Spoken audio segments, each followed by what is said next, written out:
Everyone, I'm Kristen Curtis and I'm a dietitian with the Village's Health. And I just wanted to take a couple minutes today to talk to you about some health techniques and specifically nutrition that we can be doing during the COVID-19 pandemic. So hopefully you're all staying well out there. I know that this is a big change for a lot of us. But when we think about getting through this, I want you to focus in on making sure that your eating habits are staying as good as they can be. So here are some simple techniques that were gathered from the American Society for Nutrition. So some of the strategies that are really emphasized are planning ahead. So as much as possible, minimizing our trips to the grocery store, thinking about those around us, our friends, family, and neighbors. Can we save them a trip to the store, compile our lists, and have one person make a trip rather than having folks in and out of the stores? Stocking up on foods that will stay fresh for a week or longer, and we'll talk about what some of those foods are here in a minute. And then making a shopping list and actually sticking to it. When we're thinking about nutrition, the emphasis should be placed on whole grains, fruits, and vegetables. That's no different now than it is in a normal day in the life. So we should really not be thinking about our eating habits any different now than we always do. However, during times of stress and, specifically quarantine, many of us are stocking up on some of the items that are not the best. So emphasizing the whole grains, for example, thinking about your breads, choosing a corn tortilla versus flour, whole grain English muffins, bagels and breads, frozen whole wheat waffles make a good choice. Your grains, having oatmeal for breakfast, pasta, frozen rice, couscous, even refrigerated pizza crust. You can get that in a whole grain option, and that's a fun activity to do with your family, making your own pizza instead of ordering one. For fruits, trying to stick with ones that are a little bit more sturdy. So apples and citrus fruits tend to hold up a little bit longer than something like bananas will. But you can also get your plain frozen fruits or those that are canned in juice or water. Just try not to get the ones that are canned in the heavy syrup. For vegetables, some of those hold up better as well, like celery, broccoli, onions, and potatoes. But frozen options are great as well, and they are flash frozen, so you're not losing nutrient density as you would with canned vegetables. If you do choose canned, try to get the low sodium variety and then still give them a rinse.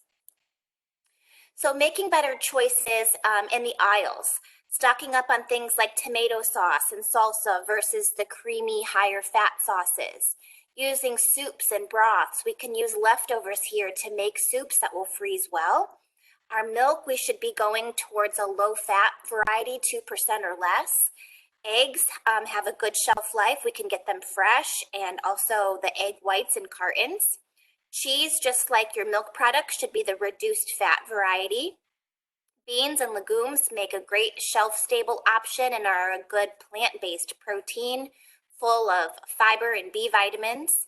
Your nuts and seeds, we want to get those again in the no added salt varieties, and for our nut butters, trying to get the more natural forms of those. Chicken, seafood, and beef, all of those can be fresh or frozen, just trying to get them in the most natural form possible, meaning ones that are not pre-marinated or breaded, having the extra sodium and fat associated. And then lastly, you can really add your flavors by using things like dried herbs and spices, vinegars, hot sauce, lemon, lime juice make great marinades along with dressings. Using Greek yogurt in place of sour cream and mayonnaise can be a great option. We want to go easy on the frozen dinners, so most of those are high in sodium, fat, and calories. So thinking about more of the options that we can make at home and then freeze into individual servings and pull out when you're ready. Limiting the purchase of more tempting foods, so the chips, the cookies, the sodas, and ice cream. You know, although delicious and tempting, when we stock up on those things, we tend to eat them. So there's no reason right now that we need to be stocking up on things that we normally wouldn't bring in our houses, especially if you're one that does tend to stress eat a little bit. There's plenty of ways to keep the cost down associated with all of this too. So considering some lower cost alternatives, trying meatless meals, using beans instead of beef, or just cutting back on the amount of beef and supplementing with beans. If the fresh fruits and veggies are too expensive, remember the frozen and canned options are fine as well. Just get the ones that are not pre-sauced. And realize that as you're shopping and you have your list, once you get to the store, depending on what the variety is that's available, you may have to modify that a little bit. So if you planned on buying the fresh strawberries, but they're either too costly or they're not available, maybe buying the frozen ones this time and using those, there's no problem there. Restaurant foods, so many of our restaurants are still offering takeout, delivery, and curbside options. So that's a great way to support local businesses and, not have to cook every meal every single day. However, practicing food safety is very important. So you want to make sure you're keeping that hot food hot and cold food cold. Store the leftovers appropriately and toss them within a few days if you don't eat them. Make the best choices when you're ordering without depriving yourself. So when you're ordering at a restaurant, try to get some vegetables in there. Try not to get the real high fat, high salt items. We know that restaurant foods are naturally higher in those things, and the portions are also much bigger than what we need. So it's very possible to order one takeout meal and share that with your spouse or loved one or neighbor. Or if you don't like the same things, eating half now and half for your next meal. Active while also practicing social distancing. So many of us hopefully are used to being very active in the community, and we rely on the pools and the rec centers and the gyms, and those are closed right now, but the outdoors in general is not. So it's perfectly acceptable to take a walk or a bike ride, swim in your own pool if you have one. There's plenty of virtual forms of exercise. You can do DVDs or apps or smartphones and smart TVs.